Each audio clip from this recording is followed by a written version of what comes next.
Hello friends, టాలీవుడ్లో మరో మైథో action wonder రాబోతోంది. అదే నాగబంధం. మహాశివరాత్రి సందర్భంగా సూపర్ స్టార్ మహేష్ బాబు ఈ సినిమా టీజర్ ని రిలీజ్ చేశారు.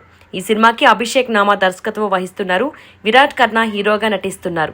టీజర్ చూస్తుంటే 1750 కాలం నాటి కథ అని అర్థమవుతోంది. పురాతన విష్ణు ఆలయాల్లోని రహస్య నిధులు, వాటిని కాపాడే నాగబంధం అనే శక్తివంతమైన ఆచారం చుట్టూ ఈ కథ తిరుగుతుంది. ముఖ్యంగా గ్రాఫిక్స్ మరియు విజువల్స్ హాలీవుడ్ లెవెల్లో ఉన్నాయి. ఈ సినిమాలో విరాట్ కర్ణతో పాటు నభా నటేష్, ఐశ్వర్య మీనన్ హీరోయిన్లుగా నటిస్తున్నారు. ఇక గరుడారామ్ ఇందులో భైరాగి అనే ఒక పవర్ఫుల్ తాంత్రిక యోధుడి పాత్రలో కనిపిస్తున్నారు. జగపతి బాబు, మురళీ శర్మ వంటి బిగ్ స్టార్స్ కూడా ఇందులో ఉన్నారు. మహేష్ బాబు స్వయంగా ఈ టీజర్ ని మెచ్చుకుంటూ విజువల్స్ అద్భుతంగా ఉన్నాయని ట్వీట్ చేయడం సినిమాపై అంచనాలు పెంచేసింది.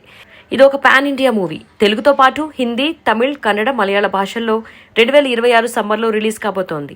మార్చి 19న రిలీజ్ అయ్యే ఛాన్స్ ఉందని టాక్ వినిపిస్తోంది.